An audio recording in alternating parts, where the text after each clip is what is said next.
Hello and welcome. My name is Kevin Johnson with One Blue Real Estate School. Welcome to another episode of This versus That. Today, we're going to be talking about assemblage versus plottage. Assemblage is the combining of two or more adjoining properties into one tract. It's the process of consolidating those properties. Whereas plottage is the added value as a result of assembling or combining two or more properties into one large parcel. So here's an example. We have parcel A, it's 50 acres. Its value is $75,000.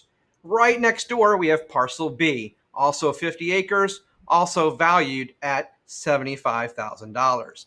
Now, if we simply just add those two values up, well, that's $150,000. But if we go down to the county and we assemble these into one parcel, now we have a parcel that's 100 acres, and the added value, now we're at 200,000.